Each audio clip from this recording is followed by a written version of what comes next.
Jim Morrison et le SEO, bon, l'association peut surprendre, hein. Ah oui, ça c'est inattendu. Pourtant, c'est le point de départ d'un article super intéressant de Les 4 cycles qui parle de SEO rock'n'roll. Alors aujourd'hui, on va creuser un peu cette idée. C'est quoi la philosophie derrière au juste? L'idée centrale, si tu veux, c'est d'arrêter de penser uniquement aux algos Google. D'accord. Il s'agit plutôt de créer des expériences fortes pour les gens, un peu comme Jim Morrison sur scène, quoi. Il captivait son public. Ah oui, je vois l'image, hein. Voilà. C'est une approche très centrée sur l'humain, l'émotion, l'innovation aussi. Le mantra, c'est vraiment break on through, tu sais, comme la chanson des Doors. Passer de l'autre côté. Exactement. Briser un peu les codes pour se démarquer. Mettre l'impact et l'émotion d'abord. Ok, break on through. J'aime bien l'idée. Mais alors concrètement, ça se traduit comment en SEO? D'après l'article, par où on commence pour être rock'n'roll? Alors, le premier pilier, c'est le storytelling. L'article insiste là-dessus. Raconter des histoires, donc. C'est ça. Plus seulement balancer des mots-clés. Il faut les tisser dans une vraie histoire. Il donne l'exemple de meilleures guitares électriques. Oui, Au lieu d'une liste froide, tu crées une ambiance, tu vois. T'imagines le guitariste sur scène. L'idée, c'est de chercher la connexion émotionnelle. avec un ton plus humain, plus authentique. Tout à fait. Et une structure narrative claire. Accroche, développement, et quelque chose qui inspire à la fin.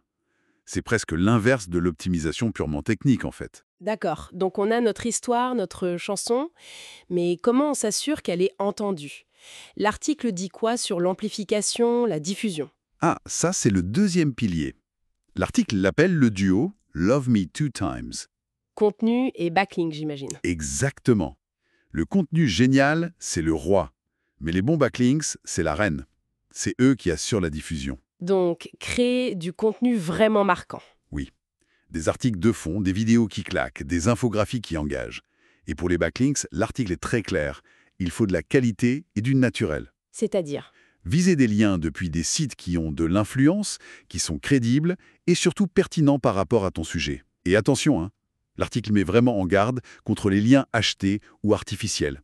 Ça, c'est contre-productif. Logique, cette idée de casser les codes, elle revient souvent. Au-delà des articles de blog classiques, l'article suggère quoi comme format pour vraiment sortir du lot, faire sa performance scénique? Oui, c'est ça. L'originalité, c'est la clé. Fini le contenu tout pareil. L'article pousse à tester des trucs. Des pages interactives, genre des quiz, des calculateurs. Ah oui, ça engage direct l'utilisateur, ça. Exactement. Il parle aussi beaucoup de vidéo first. Utiliser YouTube, TikTok, même les petits extraits vidéo dans Google. Et les infographies, bien sûr. Il donne un exemple marrant, une infographie, le SEO vu comme un concert rock.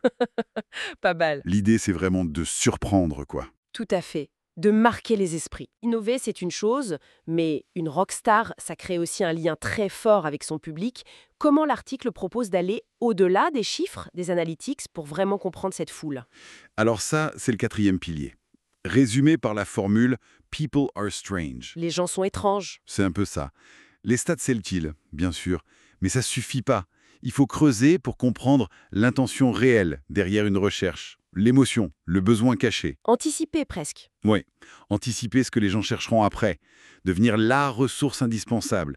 C'est comme ça que tu crées une vraie loyauté, pas juste en donnant une réponse vite fait. C'est là que la connexion se fait. Donc, on a le storytelling, l'amplification de qualité, l'innovation dans les formats et la compréhension profonde de l'audience. Comment on utilise tout ça pour vraiment percer, comme dit l'article? C'est le break-on-through final, C'est exactement ça. Le cinquième pilier, c'est utiliser cette créativité pour dominer. L'article donne des pistes concrètes. par exemple. Par exemple, cibler les featured snippets, la position 0 là, avec des réponses super claires, des listes, des tableaux bien faits. Optimiser aussi pour la recherche vocale. Ah oui, les requêtes plus naturelles, conversationnelles. Voilà. Et bien sûr, exploiter à fond la vidéo, surtout YouTube. Le petit truc rock'n'roll en plus, c'est d'oser aller sur des niches où personne ne va, ou trouver des angles complètement nouveaux. D'accord. Et l'article mentionne des outils spécifiques pour ça, des instruments pour jouer cette partition? Ou c'est surtout une question d'état d'esprit? Il cite quelques outils, oui, rapidement. Alloscan pour le storytelling, Squatch pour la structure sémantique, les classiques Analytics ou Hotjar pour analyser le comportement. Même ChatGPT préconfiguré pour le SEO. Ok. Mais franchement, le plus important, c'est vraiment l'état d'esprit. La citation de Morrison « Expose yourself to your deepest fear », elle est là pour ça. Oser tester, apprendre. C'est ça. Oser, tester, apprendre tout le temps.